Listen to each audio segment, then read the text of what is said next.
Hi, this is Jerry from Share a Pint. This episode is part of a series where we check in with past guests to see how they're dealing with the COVID-19 situation. Because we're doing this remotely, there may be some technical glitches as we go along. We hope you'll bear with us, as we're committed to bringing you new content for as long as we can. Once it's safe to get back out, we'll return to our regular format. Until then, thanks for tuning in and enjoy the show. Welcome to Share a Pint, where we tap into the craft beer scene. I'm Jerry Hulla, your host. I'm talking with Drew Howard from Smoketown Brewing Station. Thanks for joining us on the show, Drew. Glad to be here. We originally had Jake on last November as our first guest, under notably better circumstances. So appreciate you sitting in for him, and let's talk about what you guys are dealing with. Sounds good. Tell us how COVID-19 has affected your business. So obviously our foot traffic is definitely taken a hit. We can't get people to sit down into the bar and, hang out and enjoy a Friday night or Saturday night. We're not hosting concerts every weekend, something we definitely miss, and I'm sure a lot of our supporters do too. We do see a lot of traffic through like pickups and deliveries and support like that. So you touched on it a little bit, but what kind of things are you doing in order to kind of take up as much slack as you can for not being allowed to have people in the tap room? You guys doing curbside, pickup, delivery? I mean, everybody's got different options of things that work for them, and it might be different from, the Creekside location in Frederick versus a Brunswick location. So kind of tell me what you guys are doing. So we actually are using a service called Beer Me, which was made by a gentleman from True Respite.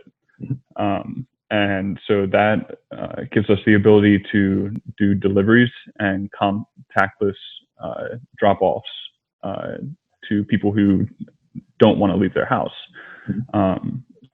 So that service has definitely been a game changer.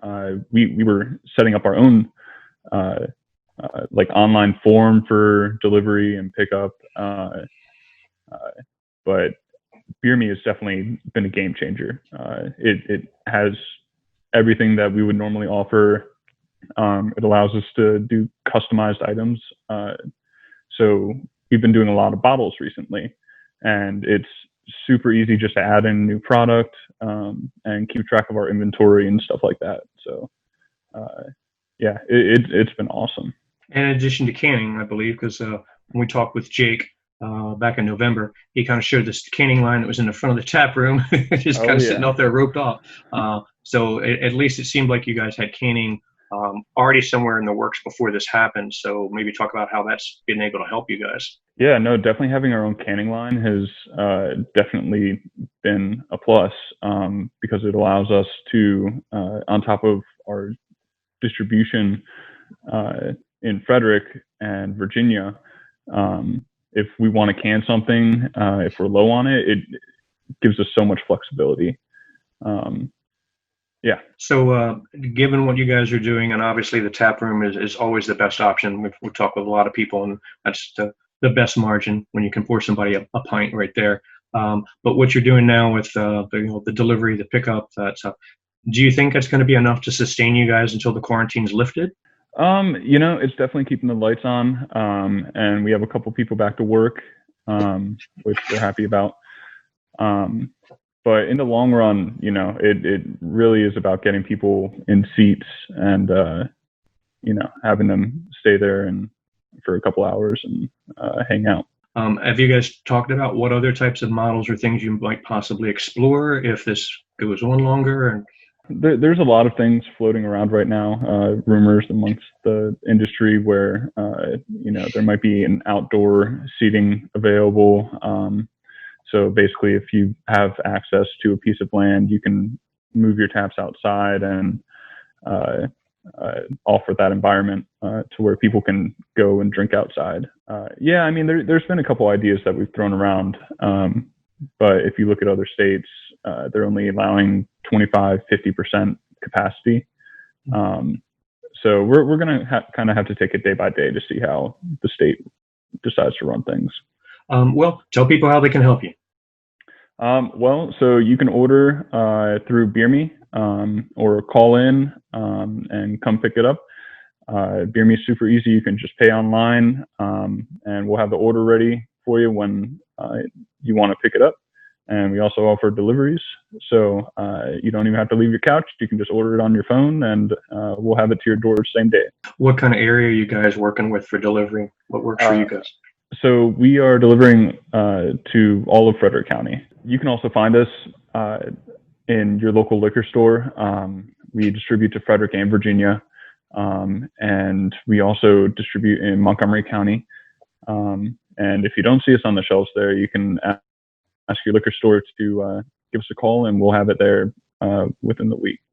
Awesome. That's great. And how's that been going for you guys? Has distribution been, liquor stores been moving product fairly well, or do you see it moving out of your tap rooms a little bit easier? The external distribution has definitely skyrocketed. We've been distributing for a while in Montgomery County and Frederick, and we weren't quite sure how it was gonna play out. But yeah, our wholesalers keep calling us. We just actually got a huge order from our Virginia distributor to be at Costco. So that's a pretty big move for us. Okay, awesome. Great. Lots of places to be able to find Smoketown beer. That's always cool. So we've talked a little bit about it, but are there any other particular differences between what you're doing in Frederick versus what you're doing in Brunswick? Or are you more or less following the same model? We're trying to keep things similar. There shouldn't really be any reason why there is a beer that is in Brunswick that we aren't serving in Frederick at this point. So all of our bottle program is between the two places. So if there's a bottle available at Creekside, you can find it at Brunswick. Great. Last November, Jake showed us the large area above the brewery in the Brunswick location, and said that the plan there was to turn it into event space. So has any progress been made towards finishing this project, or has this current situation made it more difficult to convert it? Actually, funnily enough, David Blackman received the grant to fund the sprinkler system, and he actually has people up there probably every day of the week working on it. So there's definitely progress that has been made. That's great, because maybe that becomes an opportunity with we're talking about slowly putting people back in, creating more space. That place was really big, and maybe that allows something. Maybe allows some ways to social distance and still get some people in. Yeah, definitely. I mean, it's a beautiful space. As soon as you see this, it's one of the biggest spaces I've been in. Well, like we got to see a little bit of it in November, but obviously at that point it was a lot more storage and things like that. So it'd be interesting to see kind of how the progress is, because it sounds like it's going to be a really neat space. And once people get back to being able to do what they're used to, a great community space. It could be used a lot of different ways. Yeah, no, I mean, weddings, concerts, you name it. I mean, back in the day during railroad days, they would have, that's where the focal point was. You had the magicians, you had the bands, you had the train replicas, and the place can hold a couple hundred people pretty comfortably. Well, talk about any new releases or anything like that you've got coming up. I know that some of the past brewers we've talked with, that's kind of how they've kept things going and kept repeat customers and drawn in new customers, is trying to throw out some new stuff every now and then. Do you guys have anything coming down the pipe? Or? Yeah, so we actually just released our first sour from Creekside. It is a mango sour aged in a McClintock barrel. And honestly, I'm not usually one for sours, but this thing is delicious. And then we also have 3 ciders. We have a sweet cider, a pear apple cider, and then what we call the cran apple cider. And all those are available in bottles. So we've been probably releasing a new bottle every week. So there's always something coming down the pipeline. Though we have another sour that's going to be coming out, and then we have an imperial porter that is aged in a Maker's Mark barrel. I'm not quite sure how long that's going to be in the barrel for, but then we have an Imperial Black IPA that's being aged in a rye whiskey barrel as well. And we've actually had that one before, and it was super popular. It just takes a long time to to produce. Well, that sounds great. Well, Drew, I want to thank you for your time. Please give Jake and Dave and everybody there at the Brunswick location my best. I hope you guys stay busy and healthy. And then I look forward to a time in the near future where you and I can actually meet in person and share a pint.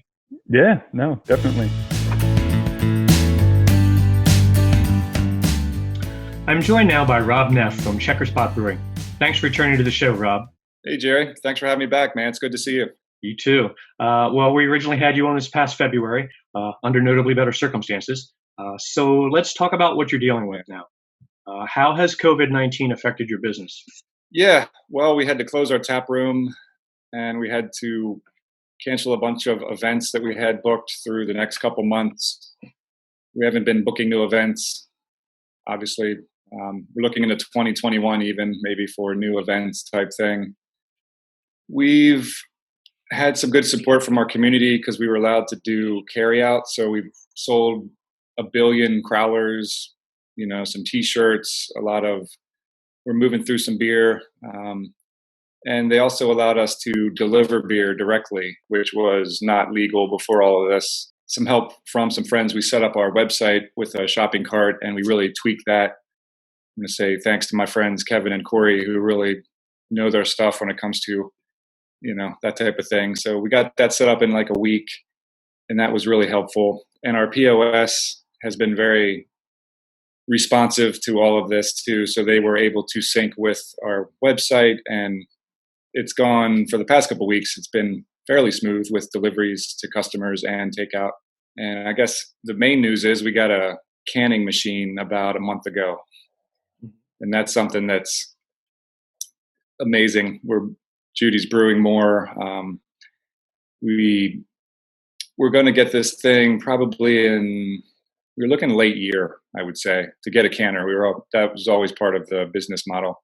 And with this, we saw that liquor stores and packaged goods were flying off the shelves, and we sort of pivoted. That was our big pivot, was to research the canners and choose one. And we were lucky we got it in a few weeks. They had one ready for us essentially. So, and works great. We've done 7 runs in 3 weeks, I believe, 7 beers, and it sells like hotcakes. It's like we have it for a week and it's gone, which is great. We sell them in-house and delivering around Baltimore, Harford County, Baltimore County, Northern Anne Arundel.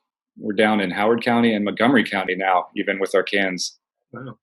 Which is crazy. So we're pretty busy, even though everything's changed. We're, staying safe with deliveries and having our customers come in. We, require masks and everything. And yeah, everyone is pretty cool.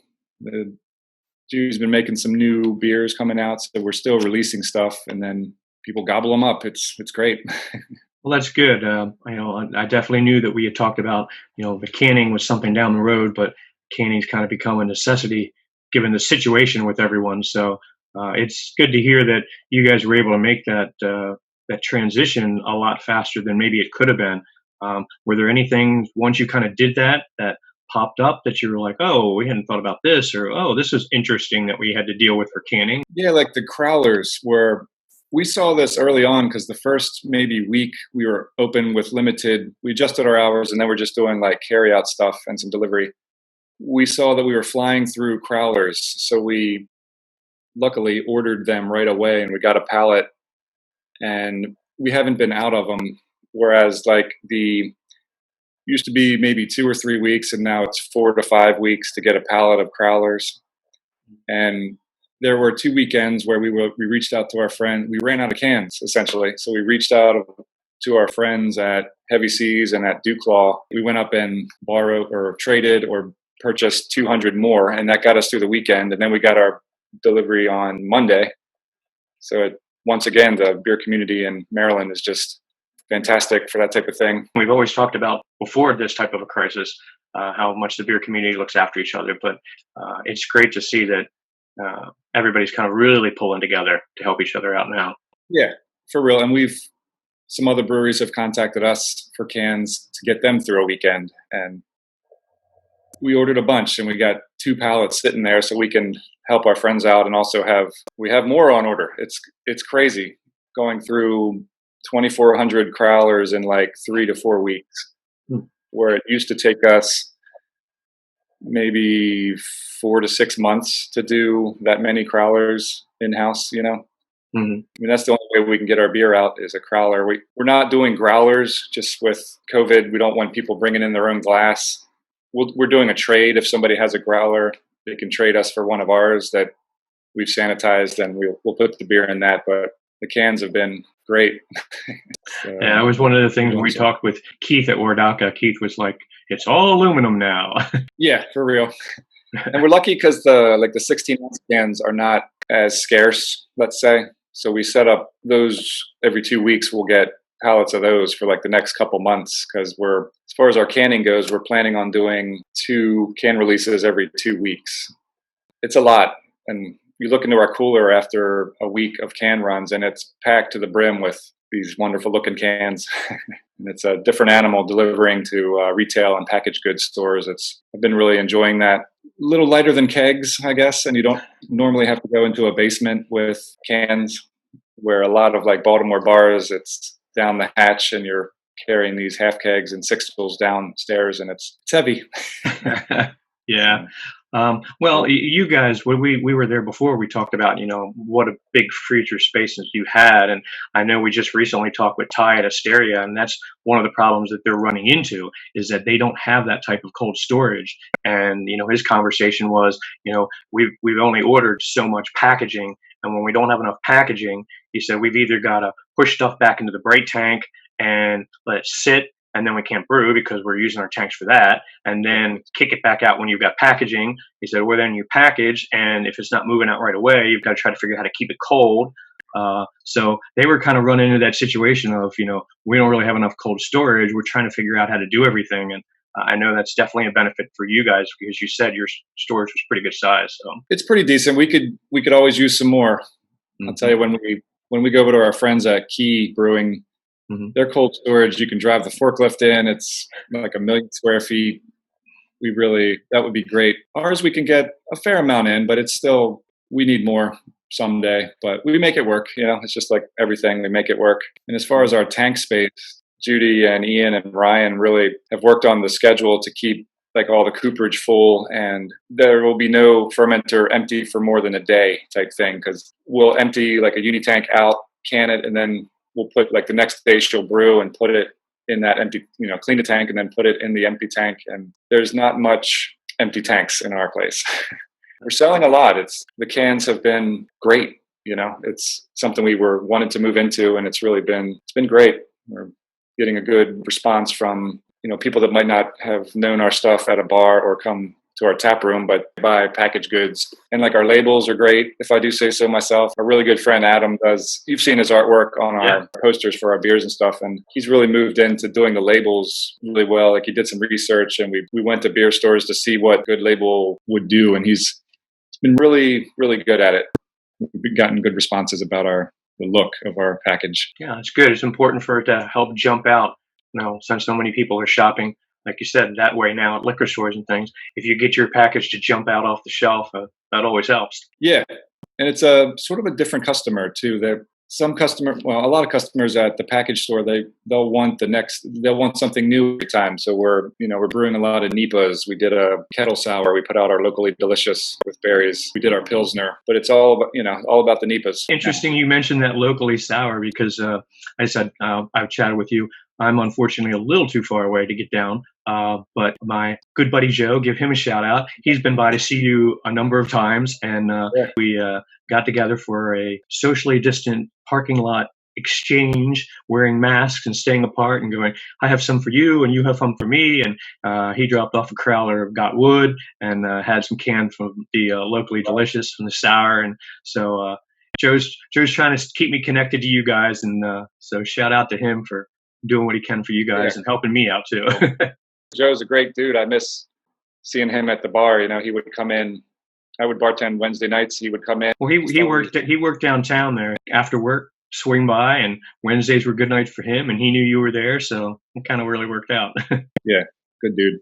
So, given what you've been doing, do you think that this is going to be enough to sustain you guys until the quarantine's lifted? I think we'll be able to keep the business's head above water. It's tough. I mean, one of the main things with this whole pivot thing is we wanted our employees to be taken care of. So we really concentrated on, getting the PPP loan from the national one and some of the business loans we were able to get, which it was just this crazy application process. And we really had to focus on keeping our, it's such a tough thing for everybody, but we wanted to keep everyone, like all our 3 full-time employees, we were able to keep them busy. And it was a big question the first couple of weeks, and it's super stressful. Like, is our business going to fail? What's going to happen? No one knew, but we were able to stay open 12 to 7 every day. And we gave, there's a shift a day, and sort of our bartenders that were taking more shifts or less part-time, I guess, maybe not the person who's working once a month, but the guys and the women that are working a couple times a week, we were able to divvy those shifts up, and that's been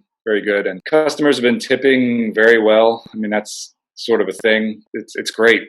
They're making a lot of money on tips and everything. And we're just proud of that. We were able to keep everybody going as best we could with everything else that is going on, So that was one of the main things. Our main sort of focus was keeping the business afloat, but, trying not to lose anyone or otherwise sort of keep the ship sailing forward, but with everybody on board, Yeah, no, and like you said, it's been a priority for a lot of people, but not necessarily something everybody's been able to pull off. So it's good to hear that you were able to kind of make some of those changes and do that. So let's make sure we can tell people how they can help you out. Let us know how they can get your beer and what they can do to help. Yeah, thanks, Jerry. You can obviously come in and see us. We do pre-order online at our website, checkerspotbrewing.com, and you can go to our shop section. And this is where our friends Corey and Kevin have really worked really hard. It's very straightforward. There's a ton of stuff on there. We opened up a bunch of taps. We got another tower that we put on like our short draw. So we have 17 products now. Wow. In draft and crowler. And also any of our cans most likely we'll have them available too. And we're even doing food. We're still doing like Thursday, Friday, Saturday, Sunday. Chef Trevor and my partner Steve are putting together these really, like one weekend they did quesadillas. They smoked a pig last weekend and did like a pork platter they're just doing really, really cool things. And you can order some food, like he's making ice cream that you can come in and get. It's pretty cool. And Steve's world famous beef jerky is available for delivery. Nice. Most stuff through our website. And then we are at so many stores, package stores around Baltimore now. And even in the region, we have like a list on our Facebook that we're trying to keep updated. Can't guarantee the beer will be there because it sells really quick. Places buy 1 or 2 cases of a product and they call me a week later and say we need more, but we don't have more. So that's sort of the main way to get our stuff and support us. And we can't wait to open back up whenever that becomes clear with social distancing and everything, and just make our place safe for people. And just keep brewing. Like we're brewing more than we were before, which is sort of weird, but it's great. So I'm saying all the tanks are full. Yeah. Well, like I said, if people keep helping it fly off the shelves, then that helps keep you guys busy. And so it's good to hear that that kind of support's out there. Now, through your site where you're talking about ordering beer and ordering food, I'm guessing there's also the ability to tip, take care of gratuity, do merchandise, gift cards, those things as well. Yep, for sure. You can use your credit card. You can tip. There is a $2 delivery fee if you get delivery, but that goes right to gas. It's sort of, we're trying to do like contactless transaction. When you come in, the bartender will have your order. He'll grab it, put it on the bar, and you grab it and you roll out. It's pretty quick. And if you're not comfortable coming in to the shop, you can give us a call and just stay in your car and we'll bring it out. That's no problem at all. I mean, totally understand. Crazy world right now. Absolutely. Well, you kind of touched on it a little bit, but when we visited with you before, we got to see what a really nice space, especially upstairs, the event space is. And you've talked about some of the events that you weren't able to hold. And I know that we had talked that your second anniversary is due to come up pretty rapidly. The end of June, you mentioned on the 30th. So is that something that you've kind of had to rethink, or you're retooling, pushing back? I mean, how are you handling that? Yeah, it's a great question, Jerry. Yeah, we were right before everything hit. We were planning our 2-year anniversary, and that we were going to have, bands, a big stage. We were going to blow it up best we could, and we were going to do it sort of earlier in June with keep less. It was so hot last year. We do these things in the summer, and it's crazy hot. So we were going to move it forward. So that's right when we were like booking, and we had some cool things lined up, and hopefully we can maybe at our 3rd year anniversary, sort of, triple it or something, I guess, and make up for this year. Don't know what we're going to do this year. It might be like a video thing, or it's just going to be, let's raise a beer and we made it another year. It can't have people in. Don't know, maybe do a Facebook Live thing, or I think that's still up in the air. And now we can do it at the end of the month because it's, we'll be inside. Yeah, well, that virtual way. I was we talked with Ty just recently at Asteria, and we were talking about the sofa sipping. And so, that one, I noticed that, Judy presented on a topic, and then Steve presented on a topic. I mean, so you guys really had a nice presence at that event. And, given what it was, I thought they did a great job of putting together a really nice event. Yeah. Considering everybody had to kind of watch from home, and they had really nice music and had it organized pretty well. But I mean, you guys really had a nice presence with that. Yeah, thanks. We love BAM. They work so hard. That's our Brewers Lobby. If your viewers don't know, they've changed laws. They're very active through COVID, and every change that comes from the governor, they have like a Zoom meeting or a big phone call, and they have their lawyers and their experts sort of explain what's happening, give us tips on how to survive. And BAM wasn't able to do their beer festival up in Frederick. It's the yearly one. I think it's in May. Anyway, they weren't able to do that. And that's like one of their biggest fundraisers of the year. Like 40% of their operating costs come from that event. So they're struggling, and everyone's sort of getting through, but we love BAM and everything they do for us and every brewery in Maryland. They fight the fight for stuff so we can just make beer. They do all the stuff in Annapolis. Well, that's important. So, but yeah. You talked about the fact you guys are brewing all the time and stuff is flying off the shelf. So maybe talk about some of the things you have coming up, new releases or things you're excited about that are happening soon. Yeah. Name of the game in cans right now is NEPAs. So we have the 5 that we've done for a couple of years now. So we're putting those in cans. We've came up with 2 more that have been brewed and are fermenting. Another IPA. We're having our I'm not sure if you remember Right Side of the Tracks and Wrong Side of the Tracks from about a year and a half ago. Yeah, that's back when we had the mobile canner come in, and they did a good job putting our beer in cans. And so we're brewing that one. I think that's been brewed, and I think that's a late June thing. So that'll be a double release. That'll be pretty cool. Last year, our Locally Delicious with Stone Fruit won the BAM medals. I don't recall what that's called, but yeah, we got a gold medal for that. That was a good one. That Stone Fruit was actually the one I was drinking when we visited before. Yeah, so we're making that again. Like Steve wrangled up all the peaches and all the other. He's just sort of a wizard at gathering all the fruit. We talked about it. Processing that stuff it's a lot to get the juice. Only the juice. That's all you want. She's got. We got some more barrels that we're going to put some beer in. Like we got one from Rob Goss at Whitey's the other day. Forget what kind of barrel it is, but a bourbon barrel. So we'll age some stuff. We got the Jean Quad coming back. Was a big time favorite, and we've been aging a bunch of that in a big barrel for probably 4 months now, and that'll keep aging. Like we just released our Golden Strongman that was aged in it's a Belgian Golden Strong aged in I think it was a Buffalo Trace barrel, and we bottled it, put it in a bomber. Just stuff like that, trying to, we did this historical recipe with Maureen O'Prey. She's the beer historian, writer, all around great person. She dug up this old sort of recipe that It's from a long time ago, and we did our best to like make it on small batch. It's really odd, and we're aging that in a rum barrel that we got from Lion Distilling over here near our house over here in East Baltimore. So that's going to age for like 2 years. You just sort of set it and forget it. So stuff like that. We're brewing a lot of the Nipas just because that's what the market demands, really. But she has some other stuff she's working on. We're doing some pilot batches, like some single hop, some smashes, and just trying to keep experimenting, like today, Judy's on her way to Cambridge to pick up more crab shells she's brewing a batch of Keeper. Keeper Stout, yeah. That's a good one. Yeah, and it's pretty cool. We hadn't seen J.M. Clayton since last year, and we were able to take them some crowlers because originally our Keeper Stout was nitro only, but we carbonated it a bunch of kegs, and probably how we're going to do maybe going forward is have it carbonated.